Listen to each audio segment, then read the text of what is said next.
उसकी चूड़ियों की खनक कानों में शहद सा घोल देती है।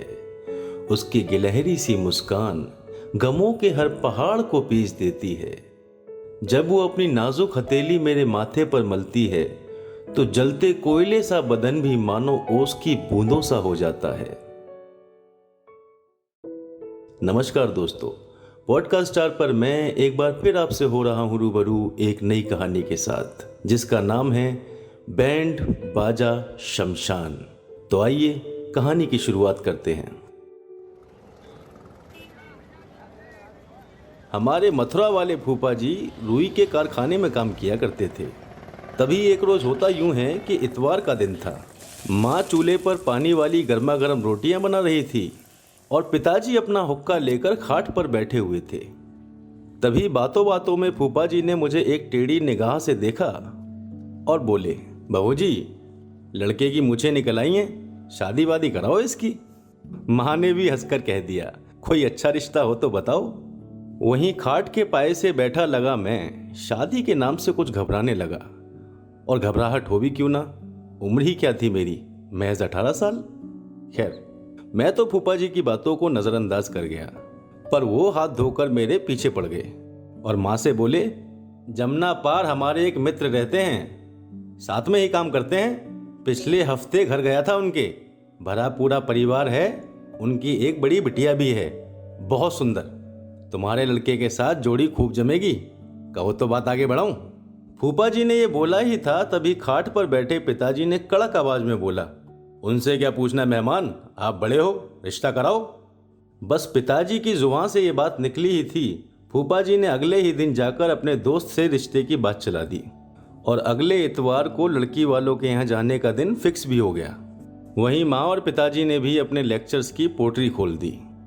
बेटा, शादी बहुत बड़ी जिम्मेदारी होती है, बीवी बच्चे पालना हर किसी के बस की बात नहीं, बहुत संभाल के चलना होता है। और पिताजी अपने ही अंदाज में बोले, कमर कस ले, बहुत बचपना हो गया, तेरी उम्र में हमारे बच्चे हो गए थे। और मैं मुस्कुराता हुआ उनकी हाँ में हाँ मिला रहा था, लेकिन अंदर से एक बेचैनी भी थी। खैर, देखते देखते वक्त निकला और फिर से इतवार आ गया। सुबह सुबह फूफा जी पीली शर्ट और काली पतलून पहन घर पर आ धमके, भाई साहब तैयार हो गए सब, चलो निकलते हैं, जाने में भी वक्त लगेगा। वहीं पिताजी सफेद कुर्ता पजामा पहन किसी छोटे बच्चे की तरह चलने को उतारू थे। अरे मेहमान, हम तो सुबह से तैयार हैं, आप ही पता नहीं कहाँ रह गए। अब फूफा जी के साथ मैं, माँ और पिताजी लगभग 1 घंटे के सफर के बाद लड़की वालों के यहाँ जा पहुंचे। घर में घुसते ही बड़े ही आदर सत्कार के साथ हमारा स्वागत हुआ। पहुंचते ही मैंने माँ को सबसे पहले एक बात बोली, माँ, घर कुछ ज्यादा बड़ा नहीं है इनका। उस पर माँ गुस्से से झल्लाई और मेरे माथे पर हाथ फेर कर बोली, हमारा लड़का भी तो हीरा है। इस पर मैंने ज्यादा कुछ कहा नहीं, बस यूं ही मुस्कुरा दिया। कुछ देर बैठने के बाद लड़की के पिताजी ने बोला, अरे भाई, मनोरमा को भेजो, रिश्तेदारों की कुछ खातिरदारी हो। मनोरमा ये नाम सुनते ही मैंने बगल में बैठे फूफा जी से धीमी सी आवाज में पूछा, ये मनोरमा कौन है? लेकिन फूफा जी तो ठहरे फूफा जी, उन्होंने मजाकिया अंदाज में जोर से कहा, होने वाली जोरू है तुम्हारी। ये सुनते ही मैंने शर्म से अपनी गर्दन झुका ली और मन ही मन वो नाम मेरे दिल में घर कर गया। अब बैठे बैठे लगभग 10 मिनट बीत चुके थे, लेकिन मनोरमा अभी तक नहीं आई। उसे देखने की मेरी बेचैनी अब और बढ़ती जा रही थी। तभी मैंने देखा कि सामने से एक लड़की आधे पल्लू से सर ढके, गुलाबी रंग की साड़ी पहन, हाथों में शरबत का गिलास पकड़े चले आ रही थी। लेकिन उसके साथ एक लड़की और थी। इत्तेफाकन दोनों ने ही एक रंग की साड़ी पहनी थी, जिससे ये फर्क कर पाना मुश्किल था कि उन दोनों में से मनोरमा कौन है।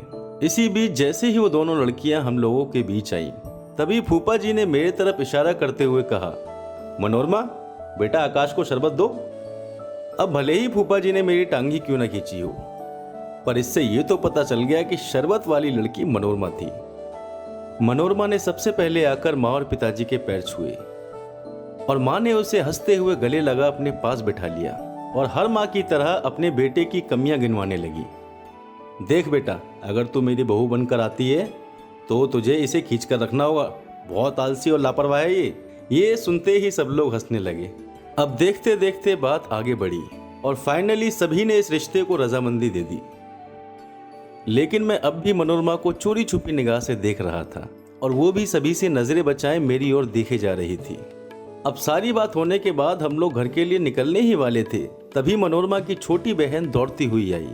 जीजू, ये आपके लिए मनोरमा दीदी ने भेजा है।